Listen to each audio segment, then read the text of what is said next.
Sanibonani, welcome back to my channel, guys. Welcome back to yet another video. Ngiyabonga for clicking to Mkosinophile. Thank you so much, you guys, for coming. Ngakhohlwa ukuthi subscribe, like video, share the video as well.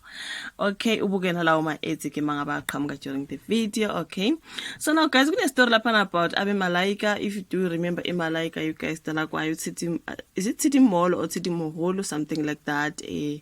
Abobongani Chang and the other member who I think is no more, something like that. If you do remember Malaika, you guys, I think if you look at drama bengibona going around kuthiwa ke Malaika yahlukana phakathi of which kuthiwa ke uThidi wena waphuma lapha ka Malaika, you guys, kwaba khona ukuthi uqhubeke bizwa ngeMalaika ngabanye abantu bese ubongani ngapha on the other side found someone else now iMalaika kwangathi kukhona ukungaboni ngasonye khona ukungazwani kahle, something like that, you guys. So even manje mbona udaba lwabo ke lana on social media and ngiyababona phana kwa podcast and chill as well. Kushuthi mhlambe kubezama ukuthi kuyokhulunywa ngaleyo ndaba ke engathi iyabaxabanisa ngoba ngathi uThidi uthi ufuna ke ubongani nalomunye udade osebenza nobongani ke bakhuphe I think a voice or something like that. He what? A voice or he whatsoever on their songs, right? Utakafuni pimbo lake laphana, you guys. Utili kweni pimbo lake kulawo amaculo Malaika ufuna ke basuse loko, something like that, because yena ke akaselona ilunga le Malaika, something like that. Okay, leso pangwa qamba manga ke kwana ke ngibona kodwa, you guys, mayelana ngeqembu le Malaika kuthiwa ke bakhumela nomlotha ke, you guys, laphana kwi podcasting chill, kodwa singazi ukuthi bazophinde babuye basebenze bonke noma cha sekuhlukana nje, just ukuthi kodwa ke kube khona ipiece kubonakala ukuthi iMalaika, I think ubongani Chang and another lady who joined the group ibona ke abaqhubeka ngegama leMalaika neUThidi uqhubeka enguThidi la on the side yedwa because she went solo. Okay, so angazi ngibabona phana ka podcast and chill, you guys, ngiyababona abantu benza ama video ngabo ukuthi ngathi uThidi nobongani ngathi kunokungaboni ngasolinye khona abaphikisana ngaka abangazwani ngako lapha when it comes to iqembu labo lizelidilike. So bekuhlekwa ke, you guys, kuze kuvele elomhlathi ngesikhathi ke kuhlangana beMalaika kwi podcast and chill. So lapha kusithombe kubonakala ke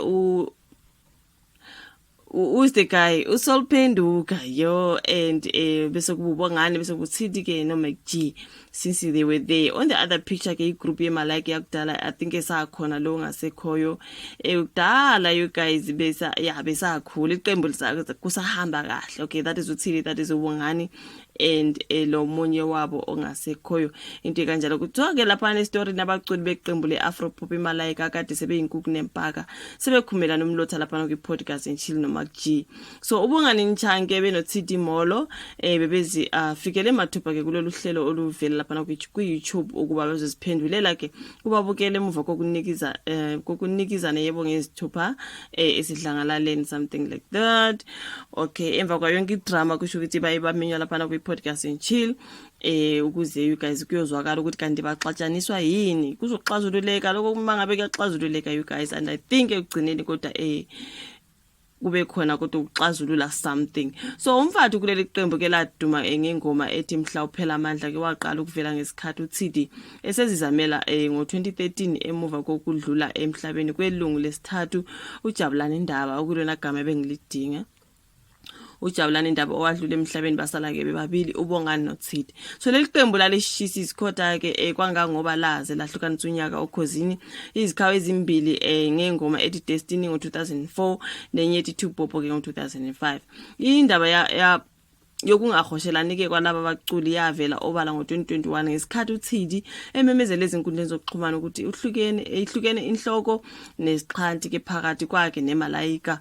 Wabhala ukuthi akukho kubaxabanisile nobongani kodwa ubesefuna ukukhula nokushaya umoya yakhe. Kugcine sekunamaqembu amabili eMalaika, like ngishilo in the beginning, eholwa ubongani neholwa uThidi. uThidi ohlelweni udalule ukuthi uthole incwadi kubameli bakabongani ebimyalelo ukuba ahlukane nokunandisa ngezingoma zemalayika njengoba esehoshe ife kuyo. Ubuye naye esiyalela ubongani ukuba bakhiphe iphimbo lakhe ezingomeni zemalayika njengoba esicula nenye intokazi. UTsidi uthe yena waqala ukushaya amakhala ngesikhathi kunomsebenzi kubo kaJabu. Uthe ubongani wamshiya kulo mcimbi wayonandisa yedwa komunye umcimbi. uJabu ile ngomunye lobhuti ewadlule emhlabeni. Ubongani washiya uTsidi wayonandisa samwe eyedwa. Ubongani uthe okwamenza wathatha isinqumo sokucula yedwa ezibiza ngemalayika ukuthi uTsidi wazishiyela yena eqenjini futhi bavumelana noJabu ukungalihlakaza iqembu ngisho engasekho. So you are just trying to keep a promise here, you guys. uTsidi uthe washiya ubongani neqembu ngoba wayeseqalile vele ukunandisa yedwa. Bebuza ukuthi yini abacabanga ukuthi yabaqhatha. uTsidi uthe kwaqala kunabantu ababebiza yena ngomalayika bese uJabu nobongani babizwe ngabantu abamkhapha ngamaphimbo. uTsidi ubuye waveza ukuthi ubongani wathi uyena onegunya lokusebenzisa izingoma zemalayika ngoba une copyright. You see? So ubongani izingoma zemalayika zaqanjwa nguye kwathi uTsidi wazicula. Naye uTsidi uvumile ukuthi wafika sezibhaliwe kodwa uyawafuna amalungelo akhe ngoba wakhipha amagwebu ezicula. There is a lot there. Ize bephume ohlelweni sebehleka futhi baze bacula ngokuhlanganyela ingoma ethi Destiny. uTsidi uthe akazimisele ukubuyela kwimalayika ngoba ukwenze konke kwazi kwaba usephelelwa ngamandla ukulwa. So ubongani uthe bazamile uxazulula lengxabano ngosizo nolindelana Mkhize noZix Bantwini kwanhlanga nomoya nakuba bekhumelane umlotha kodwa ucabanga yini ukuthi bayophinde bacule bonke ndawonye? Okuhle for me, I think ukusuka lapha nje sebezwana it's a first, you know, it's something good, you know. That's the first thing ukuthi bazwane kuqala and then eyokucula bonke sekuyobonakala khona ukuthi bayabuyelana noma cha. You guys angazi ke kodwa ke emveni kokuthi siza ukuthi ngathi abasaboni ngasolinye sibabonile kwi podcast enshini nje kwangishilo you guys. So ke ukuthi bacule bonke inye yamaculo wabo, that was something. Okay, that was something good.